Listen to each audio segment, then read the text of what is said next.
Hello, नमस्कार, सत श्री अकाल, आदाब, खम्मा खनी। कैसे हो दोस्तों? मैं बहुत अच्छा हूँ और उम्मीद करता हूँ आप लोग भी बहुत अच्छे होंगे और बहुत जी जान से मन लगा के जीएसटी की पढ़ाई कर रहे होंगे। तो अब चलते हैं हम लोग सेकंड पार्ट की तरफ।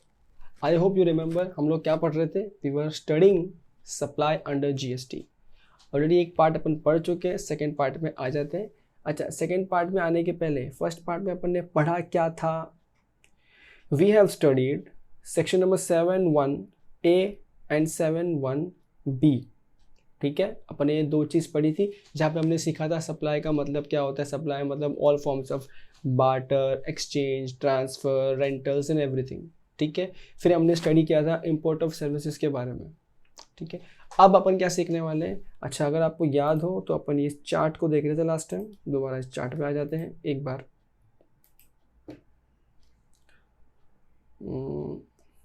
ओके, सो यहाँ पे अपन थे सप्लाई इंक्लूड्स, जहाँ पे हम लोग ये दो चीज़ पढ़ चुके थे। अब हम लोग आते हैं सप्लाई विदाउट कंसिडरेशन। अब बताऊँ ये क्या है।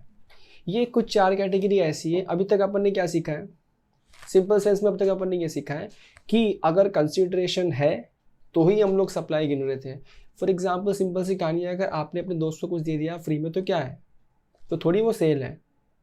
तो आप क्या कर रहे थे वहाँ पे, कहीं ना कहीं पे आप अगर कंसिडरेशन नहीं है तो ऊपर के जो दोनों अपने डेफिनेशन सीखे हैं 7(1)A एंड 7(1)B, वहाँ पे हम लोग उसको सप्लाई ना भी कंसिडर करके काम चला सकते थे, क्योंकि वहाँ पे मेन कंडीशन क्या थी, कंसिडरेशन होना चाहिए।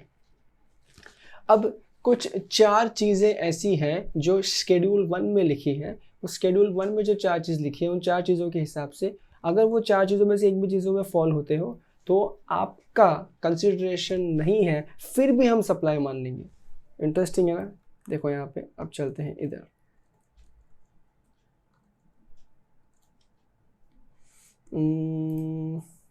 ओके,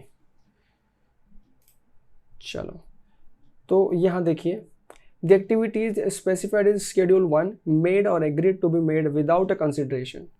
तो अब चलते हैं 7(1)C पे। ये सब तो अपन पढ़ ही चुके हैं। उम्मीद करता हूँ आपने इसको घर पे रिवाइज भी कर लिया है खुद के मन से, और उम्मीद कर रहा हूँ कोई डाउट आएगा तो आप कृपया करके पूछेगा। हालांकि कुछ लोगों ने मुझे डाउट्स इंस्टाग्राम पे डीएम करके पूछे हैं और उनको वहीं पे मैंने आंसर्स दे दिए हैं। तो if at all you have any sort of query, it is mandatory to ask it. Fine, हम पहुंच गए हमारे आज के टॉपिक पे। यानी कि अपन क्या बात कर रहे थे, कुछ ऐसी एक्टिविटीज़ जहाँ पे कंसिडरेशन नहीं हो तो भी हम सप्लाई मान लेंगे। इसका मतलब क्या है, वो डीम्ड सप्लाई, मान लिया हुआ सप्लाई। हैव अ लुक, वो चार चीज़ें कौन सी हैं। अच्छा, याद रखो पास्ट रिजाइम में यानी कि अर्लियर लॉज में ऐसा नहीं था, ये चीज़ें इसी लॉ में एप्लीकेबल कराई गई हैं। तो चलिए देखते हैं। और ये भी क्यों कराई गई ना, अपन चार चीज़ें हम अगर उसको इतना तोड़ मोड़ के पढ़ेंगे और हर चीज़ को समझ समझ के पढ़ेंगे विथ लॉजिक कि ये चार चीज़ें ऐसी क्यों है जहाँ कंसिडरेशन नहीं है, तो भी अपन डिपार्टमेंट ने साफ साफ क्या बोल दिया, नहीं नहीं हम तो सप्लाई मान लेंगे। सप्लाई मानने का मतलब क्या है, टैक्स चार्ज कर देंगे यार, जीएसटी चार्ज कर देंगे। चलो देखते हैं क्या है, आ जाओ। The first one we have is permanent transfer और disposal of business assets. Permanent transfer, गौर फरमाइएगा दोस्तों, क्या लिखा है, परमानेंट ट्रांसफर या डिस्पोजल ऑफ बिजनेस एसेट्स। इसका मतलब सिंपल मतलब क्या, आपका एक बिजनेस है, अगर आप अपने बिजनेस के एसेट्स को परमानेंटली ट्रांसफर कर रहे हो या उनको डिस्पोज ऑफ कर रहे हो, अरे आपने आग लगा दी, जला दी, कुछ भी कर दिया हो, मतलब कुछ इस हालत में आपने उनको कर दिया कि अब आपके पास तो नहीं रहेंगे, आपने किसी को दे दिया हो या आपने उसको आग लगा दी हो। तो अगेन आई रिपीट, क्या था, परमानेंट ट्रांसफर और डिस्पोजल ऑफ बिजनेस। सर आप बार बार क्यों बोल रहे हो, रट्टा हो जाना चाहिए, चार चीज़ बहुत इंपॉर्टेंट है। ओके, सो अगर आप अपने बिजनेस के एसेट्स को परमानेंटली ट्रांसफर कर रहे हो किसी और को, वो भी बिना पैसे लिए, याद है ना हेडिंग क्या है, विदाउट कंसिडरेशन है। यार आप अपने बिजनेस के लाखों रुपए के एसेट किसी को दे दोगे ऐसे बिना पैसे के, ऐसा पॉसिबल है क्या ना। तो हो क्या रहा है यहाँ पे, झोल झाल होना कि हाई प्रोबेबिलिटी हाई पॉसिबिलिटी है। कर क्या रहे हैं करने वाले, बस बोल रहे हैं हमने तो ऐसे ही दे दिया, हमने तो कंसिडरेशन में नहीं लिया, तो काय का सप्लाई, हम तो नहीं भरेंगे। जिस डिपार्टमेंट क्या बोलता है, हेलो ऐसा नहीं चलता बाबा। देखो यहाँ पे, in order to qualify as a supply under this para, क्या चीज़ें चाहिए, तीन कंडीशन पे आपको खड़े उतरना है। पहला क्या है, देयर मस्ट बी डिस्पोजल और transfer of business assets, but obvious अपने डिस्कस किया। और वो डिस्पोजल कैसा होना चाहिए, परमानेंट। तुमने अपने बिजनेस का कोई एसेट किसी और को यूज करने के लिए दिया 2 दिन के लिए, 2 दिन बाद दोबारा ले लिया, तो वो परमानेंट ट्रांसफर है क्या? नो, वहाँ उस चीज़ की बात यहाँ नहीं हो रही, यहाँ बात हो रही है परमानेंट ट्रांसफर की। और ये थर्ड सबसे important condition, ITC must have been availed on such business assets. जब आपने बिजनेस के एसेट्स परचेज किए होंगे किसी सप्लायर से, तब आपने इन पे आईटीसी क्लेम किया होगा। अगर आपने इन एसेट्स पे आईटीसी क्लेम किया हुआ है, यानी कि आपने आईटीसी यूज भी किया होगा, तो इन दैट केस अगर आप आईटीसी क्लेम किया हुआ है तो फिर कंसिडरेशन आप लो या ना लो, हम तो क्या मान लेंगे, आपने भले ही फ्री में दिया, हम तो मानेंगे कि आपने सप्लाई कर दिया है और हम आप पे जीएसटी चार्ज कर देंगे। सो अगेन वापस मेन हेडिंग क्या है इसकी, डीम्ड सप्लाई शेड्यूल 1। इसके अंदर अपन सीख क्या रहे हैं, अपन सीख रहे हैं point number 1 which is permanent transfer और डिस्पोजल ऑफ बिजनेस, जिसके अंदर 3 कंडीशन सेटिस्फाई करना बहुत जरूरी है। फर्स्ट कंडीशन क्या है, देयर शुड बी डिस्पोजल और ट्रांसफर ऑफ बिजनेस एसेट। अरे आपके जीएम में खुद का पर्सनल खुद दे चलेगा तो है, आएगा इसमें क्या, ना बाबा ना, बिजनेस एसेट ट्रांसफर होना चाहिए। ट्रांसफर शुड बी या disposal should be permanent in nature, और आपने उस पर आईटीसी अवेल किया हुआ होना चाहिए। आईटीसी क्या है हम लोग ऑलरेडी सीख चुके हैं हमारे प्रीवियस लेक्चर्स में, आई होप आपने वो लेक्चर्स को देख लिया होगा। ओके फाइन, अब चलते हैं थोड़े से आगे। ये देखो यहाँ पे, Dhruv gives old laptop being used in the business to his friend free of cost. This will qualify as supply provided input tax credit has been availed by Dhruv on such laptops. अरे ध्रुव ने अपने बिजनेस के assets को, यानी कि अपने laptop को free में दे दिया किसी को, दोस्त को देना है देना, हम सप्लाई मानेंगे, जीएसटी भरना पड़ेगा। सर कौन से अमाउंट पे जीएसटी भरना पड़ेगा, कब भरना पड़ेगा, ये सब कहाँ सीखेंगे, वैल्यूएशन ऑफ सप्लाई में और टाइम ऑफ सप्लाई में। फिलहाल क्या सीख रहे हैं, सप्लाई क्या है। Fine, okay, moving further. तो आई होप ये चीज़ें क्लियर हैं। और ये चीज़ें क्यों रखी हैं गवर्नमेंट ने, बहुत सोच समझ के रखी हैं, वरना क्या होगा, आदमी अपने करोड़ों अरबों के एसेट्स नॉर्मली वर्चुअली बात कर लेंगे, हो सकता है कैश में लेन देन भी कर लेंगे, और ऑन पेपर क्या दिखाएंगे, बिलिंग ही नहीं करेंगे, क्या दिखाएंगे, साहब हमने तो ऐसे ही दे दिया उसको सर। बट सोच के बताओ ट्रू सेंस में ऐसा पॉसिबल है क्या? अरे आजकल भाई भाई को नहीं देता, तो तुमने दोस्त को या दोस्त के दोस्त को कैसे दे दिया फ्री में? होता है क्या ऐसा? नहीं, तो देने दे, तेरे में दान धर्म की इच्छा ना कर, हम तो सप्लाई मानेंगे, simple. I hope the logic is clear. This was point number 1। चलते हैं पॉइंट नंबर 2 में। सो पॉइंट नंबर 2, 1 हो चुका है, point number 2, supply between related person और डिस्टिंक्ट पर्सन। सप्लाई बिटवीन यानी कि या तो रिलेटेड पर्सन के बीच में सप्लाई हो रहा है या फिर डिस्टिंक्ट पर्सन के बीच में सप्लाई हो रहा है। तो सर यहाँ पे पहला क्वेश्चन क्या आता है, बाकी सारी कहानी बाद में। पहला क्वेश्चन आता है वो है सर रिलेटेड पर्सन मतलब क्या? तुम एक नॉर्मल लॉजिक लगाओ, फिर अपन प्रोविजन पे जाते हैं। रिलेटेड पर्सन मतलब कोई भी एक ऐसा पर्सन जो किसी दूसरे पर्सन को इन्फ्लुएंस कर सकता है, वो होता है रिलेटेड पर्सन, एक नॉर्मल लेमन लैंग्वेज में। देखो बिजनेस सेंस में क्या लिखा है या आपके एक्ट में क्या लिखा है। अ person who is under influence of another person, बोलो जो अपन सोच रहे हैं वो यहाँ पे लिखा है, is called related person like members of same family. ठीक है, अच्छा अब अगेन डेफिनेशन ऑफ फैमिली, कौन कौन फैमिली में आते हैं, ऊपर जो डेफिनेशन की लिस्ट थी वहाँ पे लिखा है, आप एक बार चाहो तो रीड कर सकते हो। एज ऑफ नाउ अपने लिए इतना इंपॉर्टेंट नहीं है, लेकिन एग्जाम पॉइंट ऑफ व्यू से एक बार आपको डेफिनेशन पढ़ लेनी है, सिर्फ पढ़ लेनी है, रटने की कोई आवश्यकता वहाँ पे है नहीं, आपको उसी से समझ में आ जाएगा और ध्यान में रह जाएगा। ठीक है, तो जहाँ पे रिलेटेड पर्सन आ जाता है, ओके, जहाँ पे रिलेटेड पर्सन आ जाता है, दो रिलेटेड पर्सन एक दूसरे के साथ आपस में कुछ चीज़ें सप्लाई कर रहे हैं या कुछ चीज़ें शेयर कर रहे हैं, कुछ चीज़ें एक्सचेंज कर रहे हैं बिना कंसिडरेशन के, तो सोचो ना, डिपार्टमेंट तो सोचेगा ना ये कुछ तो गड़बड़ है। ये चेक करो, ये ए नाम का बंदा बी नाम के बंदे को 10 लाख रुपए का सामान फ्री में क्यों दे रहा है? चेक करो सामान क्यों भेजा 10 लाख का वहाँ पे। अच्छा फ्री में इसलिए भेजा बिकॉज रिलेटेड पर्सन है। तो भैया कुछ तो झोल है इसके अंदर, तुम्हारा झोल अपने पास रखो, हमको तो सप्लाई मान लेंगे इसको और हम तो तुम पे जीएसटी चार्ज कर देंगे। सर नेक्स्ट क्या है, एक और जो पॉइंट सीखना है वो है डिस्टिंक्ट पर्सन। अब डिस्टिंक्ट पर्सन क्या होता है? अच्छा ये देखो रिलेटेड पर्सन क्या है, वो आपको यहाँ पे भी लिस्ट पूरी लिखी हुई है, वो आप एक बार प्लीज़ रीड करना, डाउट हो तो प्लीज़ मुझसे पूछना, थोड़ा बहुत होमवर्क मैं ऐसे ही देता रहूँगा, बट आपका काम ये है और मैं चेक भी करना चाहूँगा कि जो मैं होमवर्क दे रहा हूँ आप कर रहे हो क्यों नहीं कर रहे हो, और वो चेक कैसे करूँगा?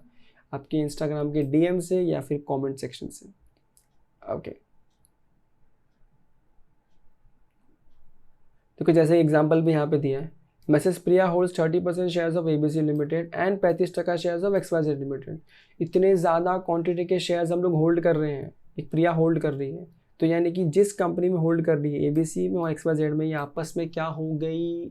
रिलेटेड। अब ये दो कंपनी अगर आपस में चीज़ एक्सचेंज कर रही है बिना कंसिडरेशन के, तो भले ही वो बोल रहे पैसा नहीं ले रहे, मगर वो जीएसटी के एक्ट में फंस जाएंगे और सप्लाई मान लिया जाएगा।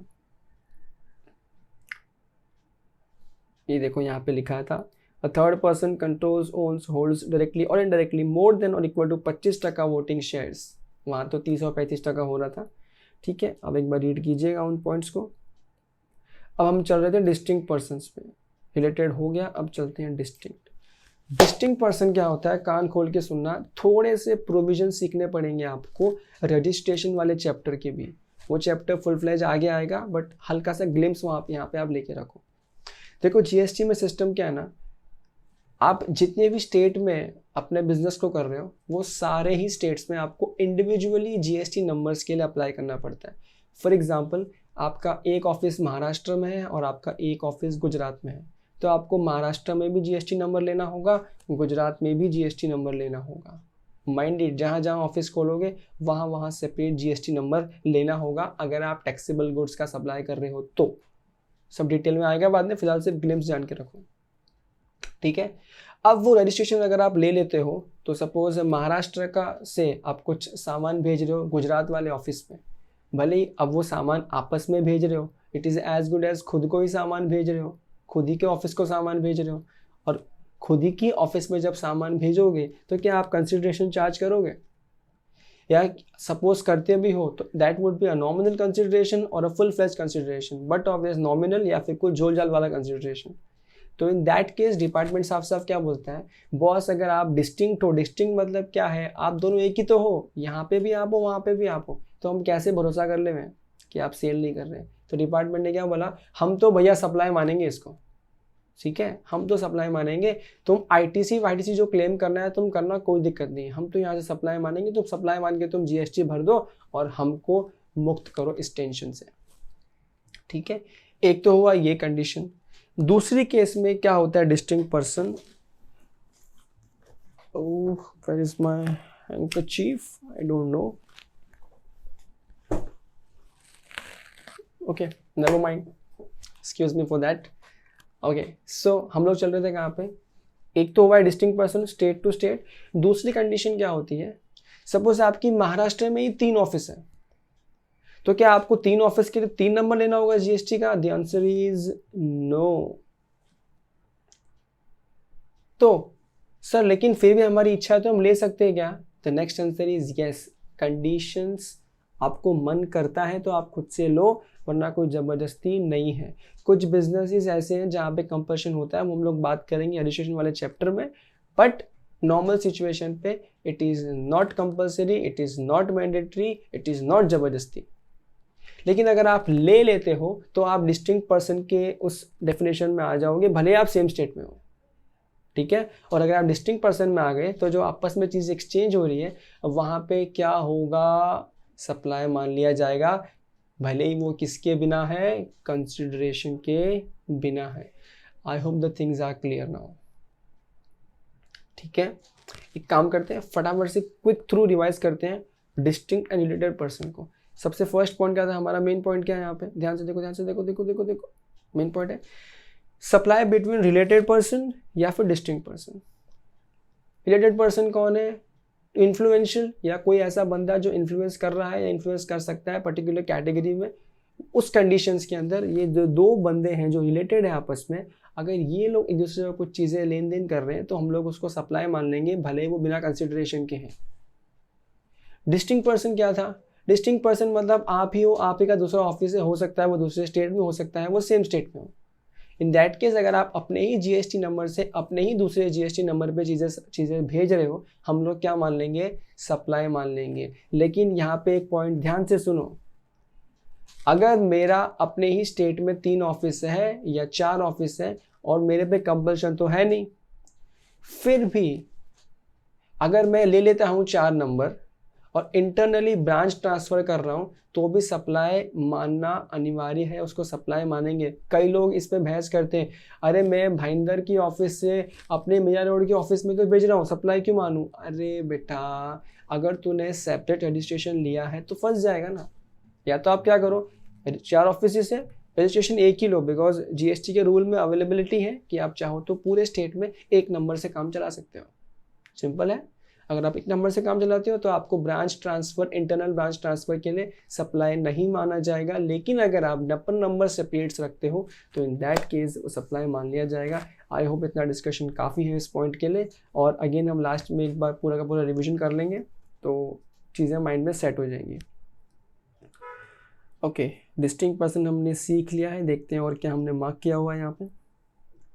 अ पर्सन हु हैज़ ऑब्टेन और is required to obtain more than one registration, ये सब अपन ने अभी सीखा वही चीज़ें हैं। आप एक बार रीड कीजिएगा। देखो यहाँ पे एग्जाम्पल भी दिया है कुछ, तो नॉट दैट इम्पॉर्टेंट, अपन समझ चुके हैं ऑलरेडी। आप लोग तो स्मार्ट हो गए हो। यहाँ देखो एक बार पढ़ लो।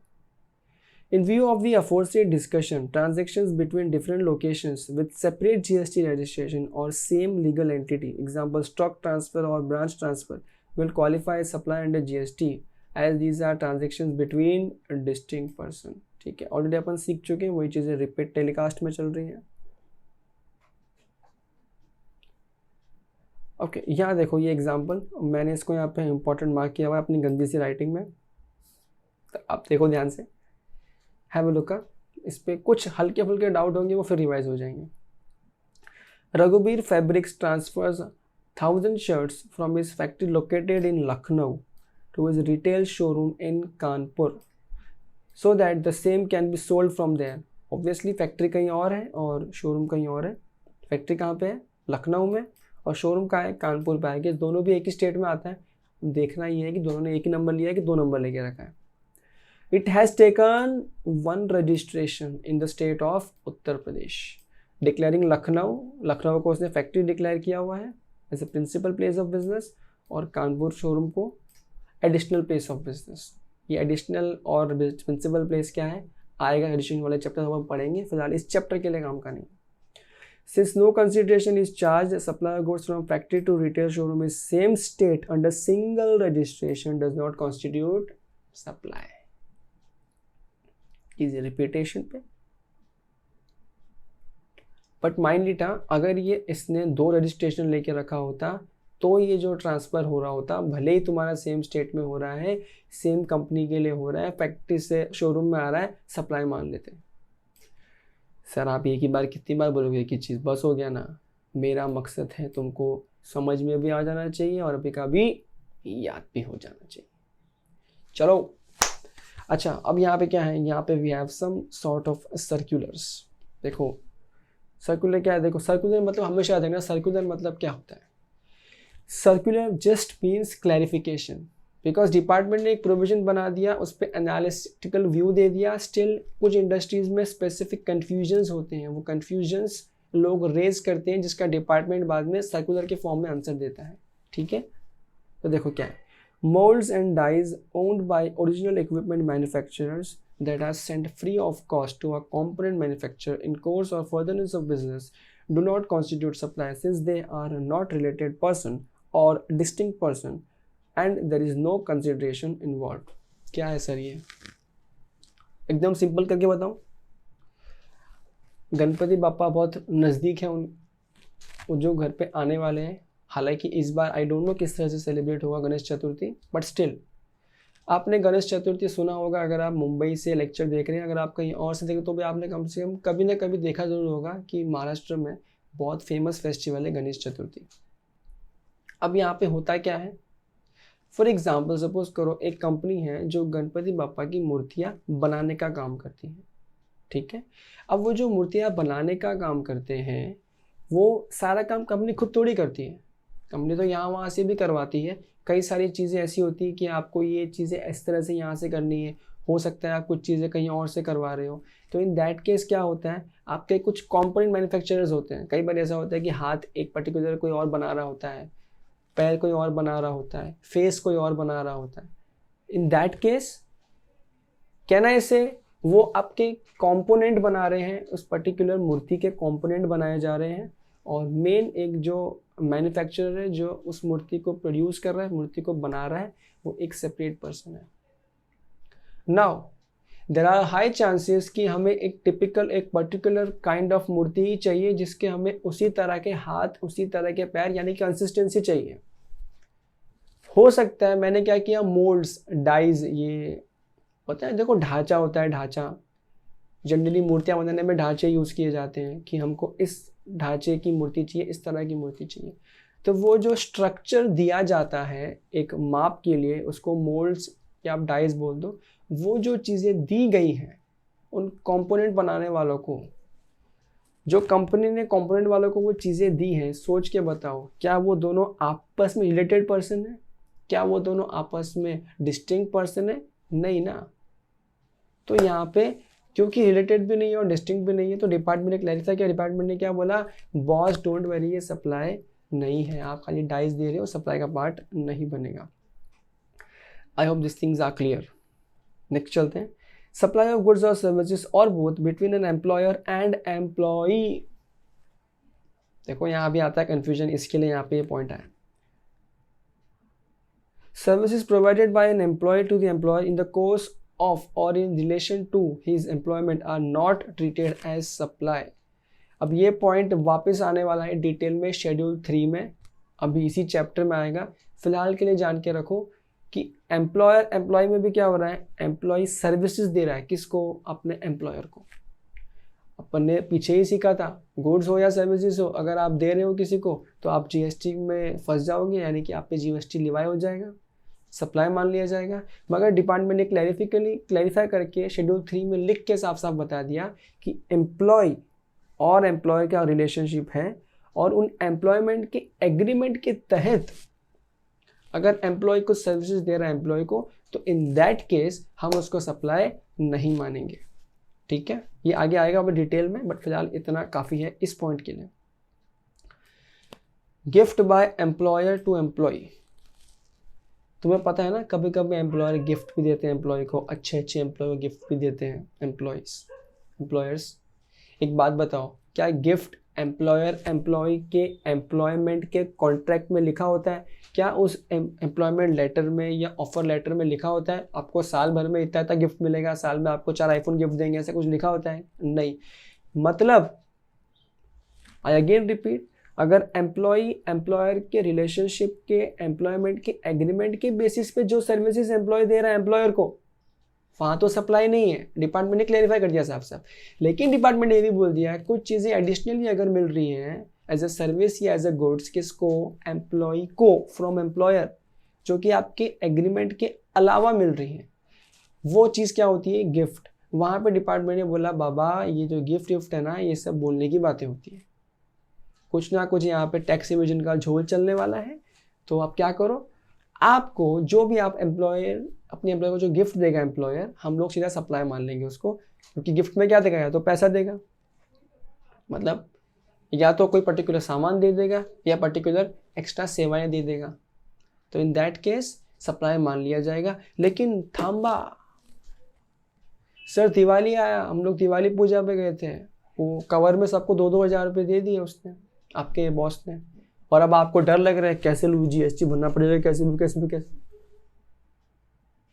डिपार्टमेंट भी जानता है, जेन्युइन लोगों की जगह रखता है डिपार्टमेंट, और डिपार्टमेंट ये मान के चलता है कि कोई भी बॉस अपने एम्प्लॉय को नॉर्मली 50,000 से ज़्यादा का गिफ्ट नहीं देगा। तो डिपार्टमेंट ने साफ साफ क्या बोल दिया, अगर तुमने 50,000 तक का गिफ्ट लिया है, या अदर वर्ड्स में 50,000 रुपये तक का गिफ्ट ही अगर एम्प्लॉयर ने एम्प्लॉय को दिया है तो सप्लाई नहीं मानेंगे, ऐश करो। लेकिन अगर गिफ्ट उससे ज़्यादा का दे दिया है तो बेटा फंस गए, जीएसटी में आ गए, सप्लाई मान लेंगे।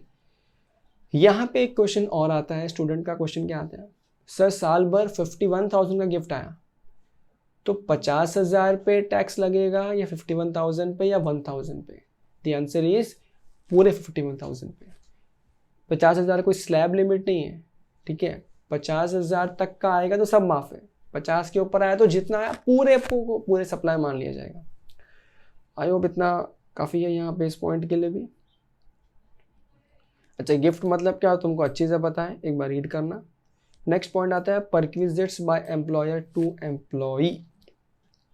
अब देखो ध्यान से, परक्विजिट्स क्या आपने ऑलरेडी आपके इनकम टैक्स में पढ़ा होगा, स्टिल हल्का फुल्का हम लोग यहाँ पे डिस्कस कर लेते हैं। परक्विजिट्स हम प्यार से उसको पर्क्स बोलते हैं, मैं तो उसको प्यार से पर्क्स बोलता हूँ। अब पर्क्स में होता क्या है, एग्जाम्पल, आपके बॉस ने कहा कि तेरे बच्चे की फीस मैं भरूंगा, तो किस घर में रहना है, तेरे घर का किराया मैं भरूंगा। तो ये सब आपको अलग से पैसे दिया या आपको एक एडिशनल सर्विसेज आपका एम्प्लॉयर दे रहा है ऑन हिज बिहाफ या कंपनी के बिहाफ पे? सिंपल है। तो यहाँ पे कंपनी के बिहाफ में आपको एम्प्लॉयर कुछ चीज़ें एडिशनली दे रहा है, एक्स्ट्रा सेवाएं दे रहा है। आपको बोल दिया ये ले कार की चाबी, तो इतना बड़ा आदमी मेरी कंपनी का, इतना बड़ा एम्प्लॉय है, तो कल से पैदल नहीं, कल से तो मेरी गाड़ी कंपनी की गाड़ी में आएगा, ये ले कंपनी की चाबी, गाड़ी की चाबी, तो खुद चला ऐश कर गाड़ी में, गाड़ी से आएगा। सोच के बताओ, ध्यान से सोच के बताओ, ये परक्विजिट्स भी कहना है इसे कि एम्प्लॉयर एम्प्लॉय को काइंड ऑफ समझ में आता है गिफ्ट जैसा कुछ लग रहा है, तो क्या हम पूरे के पूरे इस वैल्यू निकाल के गिफ्ट पे सप्लाई मार देंगे? थांबा, ऐसा नहीं है। याद रहे पहली मुलाकात में, यानी कि पहली बात में मैंने क्या कहा था, एम्प्लॉय एम्प्लॉयर रिलेशनशिप के टाइम, एंटर होने के टाइम पे एक एग्रीमेंट बनता है जो ऑफर लेटर होता है, जिसको हम एक्सेप्ट भी करते हैं। याद है, वो ऑफर देता है, हम एक्सेप्ट करते हैं। उस एग्रीमेंट में ही लिखा होता है कि कंपनी आपको कार देगी, कंपनी आपके बच्चे की फीस भरेगी, कंपनी आपको रहने के घर का रेंट देगी। जो चीज़ें ऑलरेडी उस कॉन्ट्रैक्ट में लिखी है वो तो एम्प्लॉयर एम्प्लॉई रिलेशनशिप के एग्रीमेंट में ही आ गई, और अगर उसमें आ गई तो फिर तो सप्लाई से बाहर हो गए, सिंपल सी कहानी है। लेकिन कुछ अगर ऐसा है जो एम्प्लॉय एम्प्लॉयमेंट के रिलेशनशिप में नहीं था और एडिशनल दिया गया है गिफ्ट के फॉर्म में, परफेक्टली गिफ्ट के फॉर्म में, वहीं पे 50,000 तक का लिमिट है, उसके बाद में जीएसटी। आई होप बहुत डेप्थ में जाके अपन ने क्लियर कर लिया चीज़ों को। Okay, moving further, if services such as membership of a club, health and fitness center etc. are provided free of charge to all the employee by the employer, the same will not be subject to GST। Simple सी कहानी है, जो भी चीज़ें already defined है या boss अपने employ के लिए कर रहा है। अरे एग्जाम्पल समझ लो ना, शाम को एज एन एम्प्लॉय क्या उसको चाय नहीं मिलती? मिलती है ना, तो क्या वो चाय को गिफ्ट मान लेंगे और उस पर सप्लाई उसको 50,000 की लिमिट में गिनती में ले लेंगे? नो बाबा नो। क्या वो एम्प्लॉयर सिर्फ एक एम्प्लॉय को चाय दे रहा है कि सबको दे रहा है? सबको दे रहा है, मतलब वो कहीं ना कहीं उसके एग्रीमेंट के अंदर ही आ रहा है ना कि हाँ रिफ्रेशमेंट तो सप्लाई करने पड़ेगा, एम्प्लॉय काम कैसे करेगा? तो इन दैट केस वहाँ कोई इशू नहीं है, कोई प्रॉब्लम नहीं है, कोई सप्लाई की बात नहीं आती। लेकिन कुछ ऐसा, कुछ स्पेशल तरह का चाय मंगाया एक एम्प्लॉयर ने और एक ही एम्प्लॉय को पिला रहा है, तो वो भी गिफ्ट में आ जाएगा। हालांकि इतनी बारीकी से कोई चीज़ एग्जाम में नहीं पूछेगा, लेकिन आपको पता होना चाहिए ताकि आप अपने क्लाइंटों के साथ या प्रोस्पेक्टिव या फ्यूचर या पोटेंशियल क्लाइंटों के साथ में डील कर सको अकॉर्डिंगली। ओके, अच्छा, यहीं पे ना कुछ सर्कुलर्स भी आते हैं जो मैंने अपने नोट पैड में नोट करके रखे हैं, इस बुक में नहीं है, बट अगर आप सीए फाइनल के या आईपीसीसी के स्टूडेंट हैं तो आपके लिए रिलेवेंट है। अगर आप बीकॉम बैफ एमकॉम वाले हैं तो आपके लिए एप्लीकेबल नहीं है। तो सीए वाले ध्यान से सुने अगले कुछ सर्कुलर्स जो इसी पॉइंट पे अवेलेबल है। नोट पैड से मैं अभी आपको देख के बता देता हूँ। ओके, पहला है circular number 1, clarification regarding applicability of GST and availability of input tax credit, circular number, ठीक है. Issue number 1, is GST leviable on interstate transfer of aircraft, engine, part and accessories for use by their own airlines? कई बारी क्या होता है ना, जैसे आपका एयर इंडिया है, एक स्टेट से दूसरे स्टेट में कुछ सामान ट्रांसफ़र कर रहा है, अपने ही लिए ट्रांसफ़र कर रहा है, तो बताओ वहाँ पे आईटीसी क्लेम कर सकता है या नहीं कर सकता, और वहाँ पे सप्लाई मानते कि नहीं मानते? कुछ चीज़ें नहीं है, आपको ऑलरेडी सब आंसर आता है. सिंपल देखो, एयरलाइन वेयरलाइन कुछ भी हो, एक कंपनी महाराष्ट्र में और एक कंपनी सपोज वेस्ट बंगाल में, एक दूसरे को सामान भेज रहे हैं, वही कंपनी है, सेम जीएसटी नंबर होगा. दो स्टेट दो रजिस्ट्रेशन लेके रखेंगे उन्होंने खुद से, अलग अलग से डिस्टिंक्ट पर्सन हो गए, एक दूसरे को सप्लाई कर रहे हैं, सामान भेजे तो सप्लाई मान लिया जाएगा, सप्लाई मानने के बाद जीएसटी लगा दिया जाएगा. हालांकि डिपार्टमेंट ने साफ साफ क्या कहा था, आईटीसी आप क्लेम फिर भी कर सकते हो, सिर्फ सर्कुलर है, क्लैरिफिकेशन है, कुछ भी नहीं है. नेक्स्ट क्या है, circular clarification on inter state movement of various modes of conveyance carrying goods और पैसेंजर्स और फॉर रिपेयर्स एंड मेंटेनेंस. अब ये क्या है, मोड्स ऑफ कन्वेंस. हाँ देखो ध्यान से सुनो, आपने एक मशीन मंगाई थी गुजरात से, वो मशीन आप इस्तेमाल कर रहे हो, 6-8 महीने से इस्तेमाल कर रहे हो, और अब ये मशीन ख़राब हो गई है, आपको उसकी वारंटी क्लेम करनी है और आपको ये मशीन को ठीक करवाना है, और वो इंजीनियर महाराष्ट्र में है ही नहीं, गुजरात में ही है. तो आपने क्या किया, आपने एक गाड़ी बुक की, ट्रांसपोर्टर की एक गाड़ी बुक की, या आपने खुद की गाड़ी भेजी, गाड़ी में वो मशीन लोड की और वो गुजरात में भेजी ठीक होने के लिए. तो ये जो मशीन आपने गुजरात भेजी है इस ट्रक में डाल के, वो ट्रक क्या है, मोड ऑफ ट्रांसपोर्ट या मोड ऑफ कन्वेंस. क्या वो ट्रक जो आप दूसरे स्टेट में भेज रहे हो, क्या हम उसको ट्रक का सप्लाई मान लेंगे? होगा क्या ऐसा? नहीं होगा ना, ऑब्वियसली. अच्छा, और जो आप मशीन भी भेज रहे हो, क्या वो सप्लाई है? नहीं. ठीक है. दूसरा एग्जाम्पल नंबर 2 लेते हैं.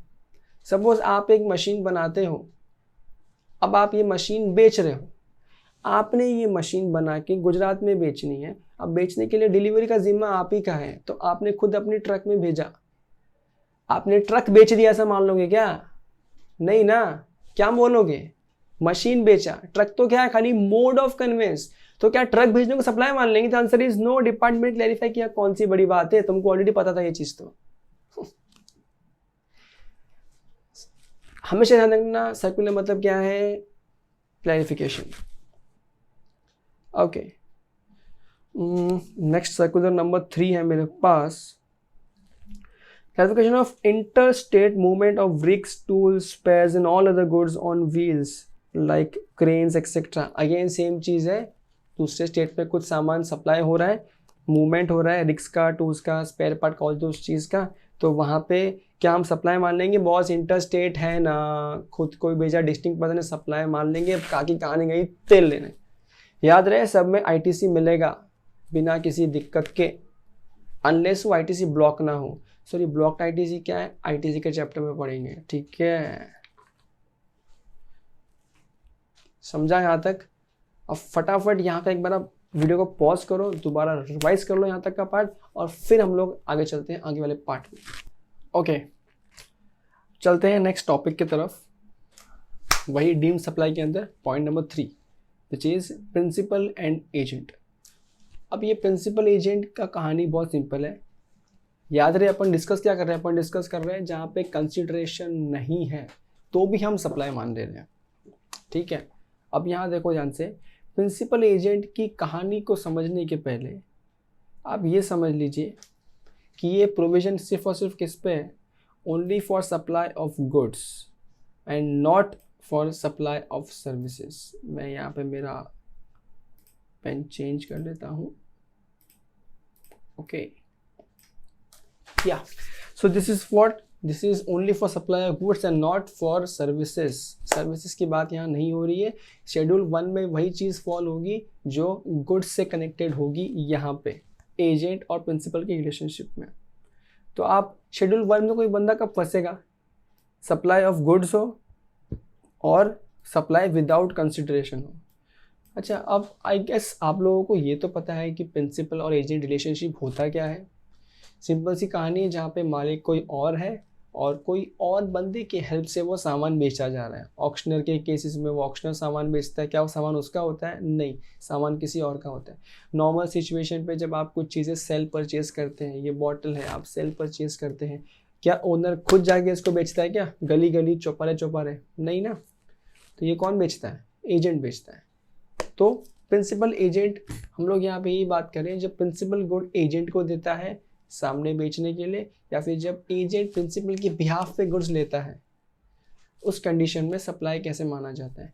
तो यहाँ पे फंडा बहुत सिंपल है, इससे पहले हम लोग पढ़े, आप यहीं पे समझ लो इसका एक्चुअल में क्या होने वाला है, इसका मीनिंग क्या है। You need to check out who is issuing bill, who is raising invoice. मिसाल के तौर पे, एग्जाम्पल के तौर पे, प्रिंसिपल सपोज कुछ बेच रहा है किसी XYZ पर्सन को, सपोज करो मैं एक एजेंट हूँ, तो प्रिंसिपल ने मुझे दिया है कि आप जाके उसको बेच दो। तो मुझे चेक करना है कि ये एजेंट जो है ये बिल बना रहा है उस सप्लाई के लिए, खुद के नाम का बिल, या फिर वो उसके नाम का बिल ये बना के उसको दे रहा है। इन शॉर्ट मेन इन्वॉइसिंग कौन कर रहा है, वो प्रिंसिपल या एजेंट। अगर एजेंट कर रहा है प्रिंसिपल की बिहाफ पे बिलिंग कर रहा है, प्रिंसिपल के लेटर हेड पे ही बिलिंग कर रहा है, प्रिंसिपल की तरह ही बिलिंग कर रहा है, इन दैट केस तो कोई दिक्कत नहीं है। तब तो एजेंट की गलती ही क्या बेचारे की, तो मासूम सा ट्रांजैक्शन है। उसने बोला भाई ये सामान बेच दे, ये सामान को इसने बेच दिया और उससे ही बिल बनवा के इन शॉर्ट उसको दे दिया, तो यहाँ पे तो कोई टेंशन ही नहीं है। तो आप शेड्यूल 1 में कवर नहीं होंगे, ठीक है। 1 में कवर नहीं होंगे, उसका मतलब क्या है, 1 में कवर इंसान उस तरह से होता है, प्रिंसिपल ने एजेंट को जो सामान भेजा ना बेचने के लिए, आई रिपीट, प्रिंसिपल ने एजेंट को सामान भेजा किसी को बेचने के लिए, तो वो भेजा जो है ना, वो भेजा भी मान लिया जाता है कि सप्लाई है। कब?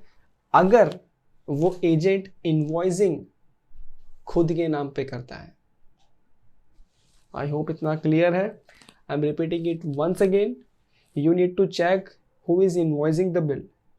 सपोजिंग आप एजेंट से कोई सामान, प्रिंसिपल से कोई सामान ले रहे हो, आप एजेंट हो, आप किसी को वो सामान दे रहे हो, किसी को सामान डिलीवरी करने पे बिल अगर प्रिंसिपल बना के दे रहा है, तो उस केस में जो आपने प्रिंसिपल से सामान लिया है वो ट्रांजैक्शन को कोई सप्लाई वप्लाई की गिनती नहीं की जाएगी। It is as good as सीधा प्रिंसिपल ने सप्लाई किया उसको, तो आप मुक्त हो, शेड्यूल 1 से मुक्ति है, ठीक है। लेकिन अगर आप प्रिंसिपल से सामान ले रहे हो और ये सामान खुद का बिल बना के सामने वाले को बेच रहे हो, तो वहाँ पे इन दैट केस जो प्रिंसिपल से आपने सामान अपने पास मंगवाया है, भले ही वो बिना कंसिडरेशन के मंगाया है, स्टिल उसको क्या मान लिया जाएगा, सप्लाई मान लिया जाएगा। देखो यहाँ पे और देखते हैं चीज़ें डिटेल में। Only supply of goods without consideration already समझ चुके हैं अपन। ये देखो यहाँ पे, in order to determine whether a particular principal agent relationship falls within the ambit of schedule 1, deciding factor क्या है, whether the invoice for the further supply of goods on behalf of the principal is being issued by the agent or not। तो ये ध्यान देना है आपको कि invoicing कौन इश्यू कर रहा है, ये सबसे बड़ा मुद्दा है यहाँ पे इस पॉइंट पे, ठीक है। ये जो मैंने कहा रिपीटेशन है, अगर where the invoice for the further supply मतलब मेरे पास तो प्रिंसिपल ने दिया और मैं आगे सप्लाई कर रहा हूँ ना चीज़ों को। Where invoice for further supply is being issued by agent in his own name, then the provision of the goods from sub principal, यानी कि जो goods प्रिंसिपल से एजेंट को मिले हैं वो फॉल करेंगे इसी पैरा 3 में, यानी कि वो फॉल करेंगे शेड्यूल 1 में, यानी कि उसको सप्लाई मान लिया जाएगा। तो पता है इस केस में क्या होगा, अगर एजेंट इनवॉइस इशू कर रहा है ना खुद के नाम पे, तो यहाँ पे 2 सप्लाई बन जाएंगे। एक सप्लाई वो जो प्रिंसिपल ने एजेंट को दिया और एक सप्लाई वो जो एजेंट ने सामने वाले को सामान दिया। It is as good as मैंने खरीदा किसी को बेचा, ये वाला एजेंट हुआ यहाँ पे। However, where the invoice is issued by the agent to the customer in the name of the principal, such agent shall not fall within the ambit of para 3 above, यानी कि वो शेड्यूल 1 में cover नहीं होगा। Again जो अपन discuss कर चुके हैं अभी भी रिसेंटली समरी में, वही चीज़ है यहाँ पे। और देखो ना फंडा बहुत सिंपल है, मैं उससे सामान लेके एज इट इज सामने वाले को दे रहा हूँ और उसी का बिल उसको दे रहा हूँ, तो मतलब मैं तो वहाँ पे कौन हो गया, मैं तो वहाँ पे एक प्योर कमीशन एजेंट हो गया। अब अगर मैं एक प्योर कमीशन एजेंट हूँ, मैं एक प्योर एजेंट हूँ, तो इन दैट केस मैं तो पाप मुक्त हूँ। अगर मैं पाप मुक्त हूँ तो मेरे उस ट्रांजैक्शन जो प्रिंसिपल और एजेंट के बीच में हो रहा है वो भले ही मेरे कंसिडरेशन के, उसको टेंशन नहीं दिया जा रहा है। लेकिन जब खुद का बिल बनाता हूँ ना, तब डिपार्टमेंट बोलता है बेटा खुद का बिल बना रहा है, उसका बिल नहीं देगा, ठीक है, उससे सामान आया उसको भी सप्लाई मान लेंगे, और तू दे रहा है उसको भी सप्लाई मान लेंगे। Simple as that. I hope the points are clear. अब देखो यहाँ कुछ एग्जांपल्स दिए हैं। ये तो सिंपल सा है जो भी अपन ने समझ लिया है। चलो ये वाला समझने की ट्राई करते हैं। गौतम एन आर्टिस्ट अपॉइंट्स गंभीर ऑक्शनर है, ठीक है, टू ऑक्शन इज पेंटिंग। तो गौतम ने एक ओनर है यानी कि प्रिंसिपल है, उसने किसको अपॉइंट किया है, गंभीर को, ऑक्शनर को, यानी कि वो एजेंट हो गया। क्या करे, टू ऑक्शन इज पेंटिंग। गंभीर यानी कि वो एजेंट ने क्या किया, arranges for the auction and identifies the potential bidders. The highest bid is accepted and the painting is sold to the highest bidder.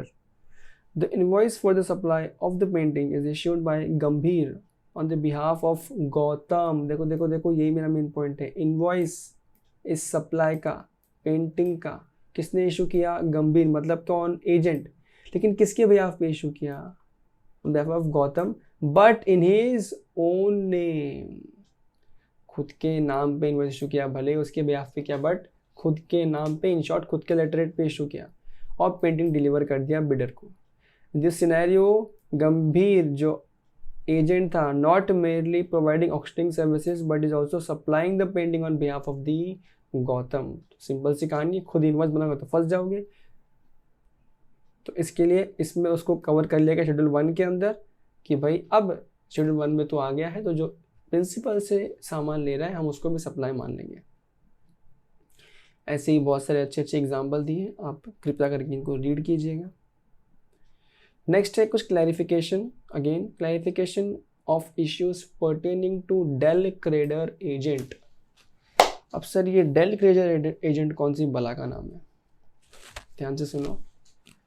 जिसने शेपीटी पढ़ाई किया है या जिसने FY BCom SY BCom में ध्यान से पढ़ा है उसको पता होगा डेल क्रेडर एजेंट का मतलब क्या होता है। बाकी जनता या जिसने नहीं पढ़ा या जिसको नहीं याद है या जिसने शेपीटी के बिना डायरेक्ट एंट्री में आया है, उनके लिए आंसर ये, del credere commission, del credere agent वो होता है। फॉर एग्जांपल नॉर्मल एजेंट क्या होता है, मैं अगर ओनर हूँ, मुझे ये बॉटल किसी एजेंट के थ्रू बिकवानी है, तो एजेंट का काम क्या होता है नॉर्मल सिचुएशन पे, ये बॉटल को वो किसी को बेच देता है और मुझे बता देता है कि मैंने XYZ को ये बॉटल बेच दी है। अब एजेंट रेगुलर टाइम पे पैसा वसूल करने यानी कि पेमेंट रिसीव करने के लिए जाता है और पेमेंट रिसीव करके लाके मेरी कंपनी को दे देता है। ये नॉर्मल सिचुएशन है। अगर वो सामने वाली पार्टी पेमेंट नहीं देती है तो एजेंट सिर्फ चक्कर काटता रहता है, एजेंट कुछ और सरदर्द नहीं पालता। और अगर बाय चांस वो कंपनी जिसको ये बॉटल बेची कंपनी ने, अगर वो कंपनी डूब जाती है, अगर वो सप्लायर डूब जाता है जिसको ये बॉटल बेचा है मेरे एजेंट ने, तो एजेंट की कोई जवाबदारी नहीं है। वो बोलेगा साहब मेरी गलती नहीं, मैं तो आपके सामान बेचा, मुझे मेरा कमीशन दो, छुट्टा बनो। Coming to del credere agent, del credere agent की खासियत क्या होती है, आप एजेंट को ये बॉटल देते हो, एजेंट ये बॉटल बेचता है। अब एजेंट को सामने से वसूली हो या ना हो, आप इंश्योर होते हो या आपका ये एजेंट जो स्पेशल एजेंट है वो आपको इंश्योर करता है साहब आगे से पैसा आया ना मैं आपको पैसा दे दूंगा। ये कौन होता है, ये होता है डेल क्रेडर एजेंट। यानी कि in short a del credere agent is a person who bears the cost of debtor, yes sorry to be precisely the cost of bad debts। तो अगर नॉर्मल एजेंट है तो बैड डेट कौन भुगतता है, owner. लेकिन अगर डेल क्रेडर एजेंट अपॉइंट किया है तो बैड डेट कौन भुगतता है, वही del credere agent. I hope del credere agent समझ में आया। अब देखते हैं इसके अंदर दिक्कतें क्या है।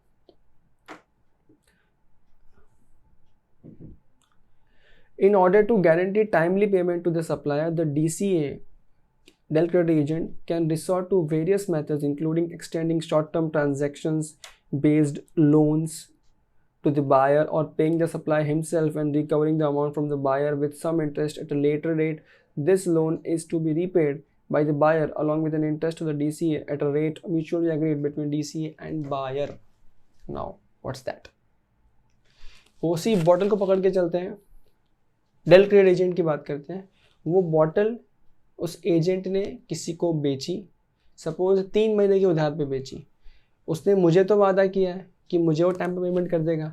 हो सकता है टाइम पे पेमेंट उसको वहाँ से ना आए, लेकिन उसको मुझे तो पेमेंट करना है। तो हो सकता है या तो वो मुझे कहीं से लोन दे के पेमेंट कर लेगा, लोन लेके पेमेंट कर देगा, या फिर वो सामने वाले से और पेनल्टी इंटरेस्ट चार्ज करेगा, उससे आपसे काम करेगा। इन शॉर्ट, मैंने तो एजेंट को बोल दिया मैं उधारी नहीं दूंगा, मेरे को पैसा दे दे, तो वहाँ पे उधारी दे। अब वो बेचारा वहाँ उधारी देगा तो वहाँ से इंटरेस्ट वसूल करेगा। ठीक है, तो ये बस एक आपको ट्रांजेक्शन समझाया। अब आगे चलते हैं। अब यहाँ इश्यूज क्या हुए इस तरह के ट्रांजेक्शन में, देखो we have 3 issues, let us understand one by one. Issue number 1, whether a DCA falls under the ambit of agent under para 3 of schedule 1। क्या schedule 1 में DCA भी कवर होता है? अगेन यहाँ पे सिंपल क्वेश्चन क्या है, इनवॉइसिंग कौन कर रहा है? देखो यहाँ पे अगर इनवॉइसिंग कौन कर रहा है, अगर invoicing is issued by the supplier to the customer, या तो खुद से या DCA के थ्रू, तो DCA नहीं फंसेगा। सिंपल है, वही पुराना वाला एग्जाम्पल। अगर DCA खुद का बिल नहीं दे रहा तो वो सेफ है, शेड्यूल 1 में कवर नहीं होगा। अगर DCA खुद का बिल दे रहा है तो वो फंस जाएगा और शेड्यूल 1 में कवर हो जाएगा। वही नीचे लिखा है। ये तो हो गया नॉर्मल सिचुएशन। और क्या इसमें क्लैरिफिकेशन की जरूरत पड़ गई? देखो यहीं पे मजा आएगा अभी। Whether the temporary short term transaction based loan extended by the DCA to the recipient, याद देखना DCA टू द रेसिपिएंट मतलब कौन, वो बायर जिसको फाइनली वो बॉटल बेचा था, for which interest is charged by the DCA is to be included in the value of goods being supplied by the supplier, यानी कि principal, where DCA is not an agent under para 3 of schedule 1। ध्यान से सुनना इस question को, फिर हम लोग इसको सॉल्व करते हैं साथ साथ में। फर्स्ट, इस सीन में क्या इशू क्या है, या क्या क्वेरी क्या थी यहाँ पे इस सीन के अंदर? सिंपल क्वेरी थी। पहली बात तो DCA कौन है? DCA शेड्यूल 1 में कवर नहीं होता, मतलब वो एक अच्छा खासा मासूम वाला एजेंट है, यानी कि प्योर एजेंट है। सामान लेता है और सामान देता है, और बिल कौन बनाता है? वो प्रिंसिपल बनाता है। इन दैट केस कुछ तो इंटरेस्ट तो चार्ज करते हैं। अब ये इंटरेस्ट मेन बंदा चार्ज कर रहा है या अपन चार्ज कर रहे हैं? बिकॉज ऑफ DCA वो इंटरेस्ट अपन चार्ज कर रहे हैं।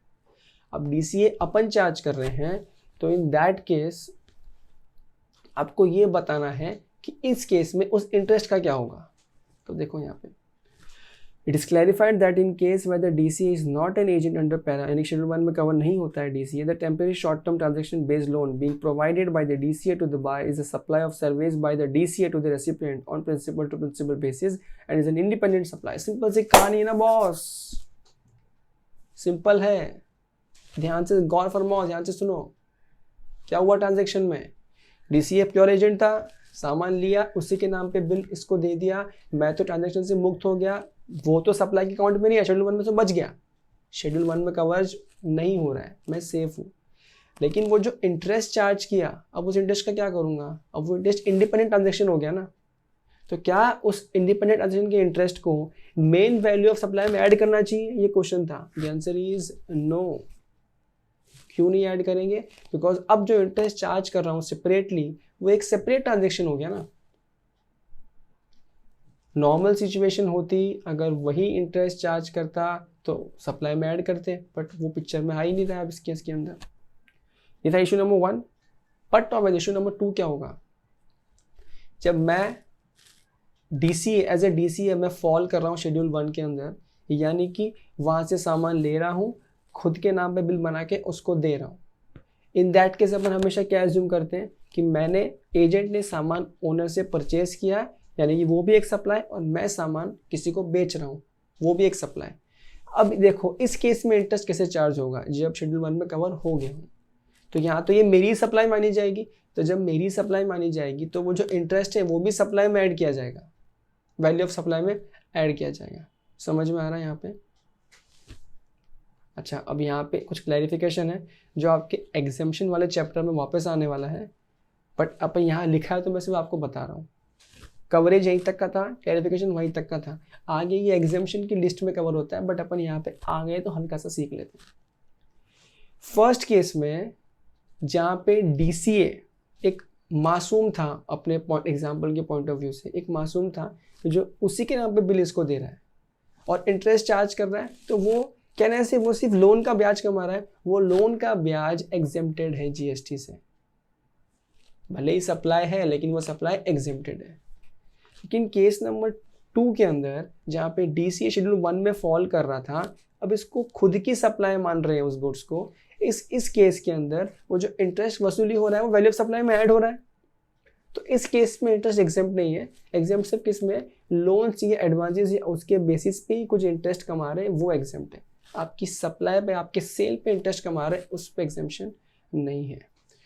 ज़्यादा डीप हो गया थोड़ा सा, ट्राई करना इसको दोबारा 2 बार सुन लो इस छोटे से इस एजेंट प्रिंसिपल वाले पार्ट को। दिक्कत हो कमेंट सेक्शन या फिर DM available. Okay, so this was point number 3 जो अपन ने कवर कर लिया। अच्छा, फटाफट से एक क्विक रिविजन करते हैं। आज हम लोग कर क्या रहे हैं, हम लोग क्या कर रहे हैं, आज हम लोग सीख रहे हैं शेड्यूल 1 यानी कि डीम्ड सप्लाई। डीम्ड सप्लाई में टोटल 4 चीज़ें लिखी हैं। फर्स्ट चीज़ें क्या लिखी थी, बोलो बोलो बोलो बोलो। फर्स्ट चीज़ क्या लिखी थी, फर्स्ट चीज़ थी परमानेंट ट्रांसफ़र या disposal of business assets without consideration और विदाउट कंसिडरेशन और ओके, वेरी गुड। उसके साथ साथ में क्या था, आपने ITC अवेल किया होगा पहले, तो उस केस के अंदर क्या था, हमने सप्लाई डीम सप्लाई मान लिया। सेकेंड केस क्या था, सप्लाई बिटवीन रिलेटेड पर्सन या फिर बिटवीन डिस्टिंक्ट पर्सन, तो वहाँ पे हम लोग क्या सप्लाई मान लेते हैं। थर्ड क्या हमने सीखा अभी प्रिंसिपल एजेंट सीखा, जहाँ पे नॉर्मल वाला एजेंट भी सीखा और डेलिब्रेटर एजेंट वाला भी सीखा। सब मुद्दे की एक बात, मेन मुद्दा क्या था, बिल कौन बना रहा है उसके बेसिस पे सारा काम हो रहा था, सिंपल एज दैट। ठीक है, फोर्थ पॉइंट और लास्ट पॉइंट जो हम सीख रहे हैं इस पार्ट में वो है इंपोर्टेशन ऑफ सर्विस। गौर फरमाइए, import of service by a person from a related person or from his establishment located outside India without consideration। obviously ये पूरा शेड्यूल 1 चल ही किस पे रहा है, विदाउट कंसिडरेशन पे। ये अच्छा ही ध्यान देना, नॉर्मली यही सब जो अपने ट्रांजेक्शन किए हैं अगर ये विथ कंसिडरेशन होते हैं फिर ये क्वेश्चन ही नहीं आता है कि वो सप्लाई है, नहीं सप्लाई है ही, तो 7(1)(a) में कवर हो गया ना, with consideration is always a supply. यहाँ सिर्फ स्पेसिफिकली बात कर रहे हैं कि इन 4 चीज़ में कंसिडरेशन नहीं है तो भी सप्लाई मानते हैं। इसका मतलब आप ये मत समझ लेना कि कंसिडरेशन हुआ तो सप्लाई नहीं है, क्या इन 4 चीज़ में कंसिडरेशन आया तब तो पक्का सप्लाई है, बट इन 4 चीज़ों में कंसिडरेशन नहीं आया तो भी सप्लाई है। आगे आ जाते हैं यहाँ पे, तो आप क्या कर रहे हैं, आप इंपोर्ट कर रहे हैं किसका, सर्विसेज का, किसी भी तरह की सर्विस हो, आर्किटेक्ट सर्विसेज, CA सर्विसेज या फिर एनी सॉर्ट ऑफ सर्विसेज जो आप ले रहे हैं, इंपोर्ट कर रहे हैं कहाँ से, रिलेटेड पर्सन से या खुद की ही इंटरनेशनल ब्रांच से। ठीक है, दोनों चीज़ें, दोनों लोग भारी हैं, रिलेटेड पर्सन भी भारी है, यानी कि वही तुमने ऊपर सीखा था डेफिनेशन रिलेटेड पर्सन का कि मॉम, डैड, भाई, वॉटेवर जो भी उस रिलेटेड पार्टीज़ के डेफिनेशन में आते हैं, या तो आप उनसे सर्विस ले रहे हैं, सपोज आप इंडिया में कोई और मलेशिया में आप उनसे सर्विस ले रहे हैं, पैसा तो देंगे नहीं आप उनको, तो भी हम तो मान लेंगे सप्लाई डीम्ड सप्लाई। या फिर आपकी एक ब्रांच कहाँ पे है, स्विट्ज़रलैंड में, वहाँ से आपको सर्विस ले रहे हैं, तो क्या हेड ऑफिस या ब्रांच से आप जो सर्विस यहाँ पे ले रहे हैं क्या आप कुछ पैसे देंगे उसके लिए, नहीं, लेकिन हम तो बाबा GST में लिख दिया, हम तो क्या बोलेंगे, डीम्ड सप्लाई, हम लोग सप्लाई मान लेंगे। देखो यहाँ पे एग्जाम्पल्स भी लिखे हैं। चकमा का proprietor registered in Delhi has sought architect services from his son located, अच्छा तुम पहले जुमराव वाला पढ़ो, Jumrao associate received legal consultancy services from its head office located in Malaysia. The head office is rendered such service free of cost to its branch, but office free में देगा लेकिन फिर भी वो तो सप्लाई में फंस जाएगा। क्यों, अच्छा इसका एक पॉइंट और था, क्या था, इन the course of furtherance of business होना चाहिए, यानी कि आपने बिजनेस के लिए ही वो इंपोर्ट करना चाहिए सर्विस को। ये मतलब पर्सनल काम के लिए तो चलेगा क्या, अरे दौड़ेगा, अरे सोचो ना, एक सिंपल सी बात सोचो, तुम्हारा ऐसे मन हो गया कि तुम्हें अभी जैसे कोरोना चल रहा है, अभी तुमको बहुत इच्छा हो गई है जानने की कि मेरे को जानना है ये कोरोना का क्या कुछ सॉल्यूशन है, इंडस्ट्री में क्या चल रहा है। तुम्हारा कोई एक दोस्त है या तुम्हारा समझो तुम्हारा बड़ा भाई है जो डॉक्टर है, जो प्रैक्टिस कर रहा है यूएसए में, तुमने उसको फ़ोन लगाया ऐवे ही पूछने के लिए, अरे दोस्त ज़रा ढंग से बता, यहाँ ना लोग बहुत कंफ्यूज कर रहे हैं हमारे इंडिया में, ज़रा ढंग से बता प्लीज़ कि ये कोरोना का सिचुएशन है क्या, किस तरह का वायरस है एंड ऑल दोज थिंग्स। अब ये आपने नॉलेज लिया किससे? एक डॉक्टर से। क्या आप अपने बड़े भाई को पैसा दोगे? नहीं दोगे। तो क्या आप डीम सप्लाई में मान लोगे? खड़ा रहेंगे आपके डिपार्टमेंट वाले जीएसटी के, लाओ सप्लाई मान लेंगे, लाओ पैसा दो जीएसटी का। ऐसा होता है क्या? नहीं। डिपार्टमेंट ने क्या लिखा है, क्या आपने जो सर्विस ली है वो in the course of furtherness of business ली है। तो जो आपने इन्फॉर्मेशन मांगी थी, आपने बिजनेस के लिए मांगी थी क्या? नहीं, अपने पर्सनल नॉलेज के लिए मांगी थी। तो क्या वहाँ ड्यू सप्लाई आएगा? The answer is no. तो देखो यहाँ पे नेक्स्ट एग्जाम्पल देखते हैं। Chowma, a proprietor registered in Delhi, has sought architect services from his son located in US with respect to his newly constructed house in Delhi. Although services have been received by Chowma without consideration from his son or related person, yet it will not qualify as supply since the same has not been received in the course or furtherance of business. अरे बाप ने बेटे से कोई services ले ली, किस चीज़ के लिए? पर्सनली नेचर के लिए, बिजनेस के लिए थोड़ी नहीं है। तो क्या हम उसको मान लेंगे deem supply? The answer is no. Okay, again we have some clarifications on sales promotion schemes.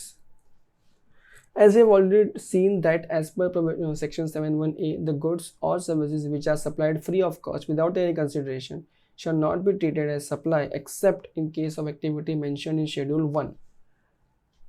जो अपन ने इनिशियली सीखा था, जो डेफिनेशन सीखा था सेल बार्टर एक्सचेंज, उस सब में क्या था? Supply was for consideration. Simple सी कहानी है। मतलब अगर वहाँ कंसिडरेशन नहीं है तो सप्लाई मान लेंगे क्या? नहीं। लेकिन अगर शेड्यूल 1 के 4 कंडीशन में फॉल करा, सप्लाई मान लेंगे।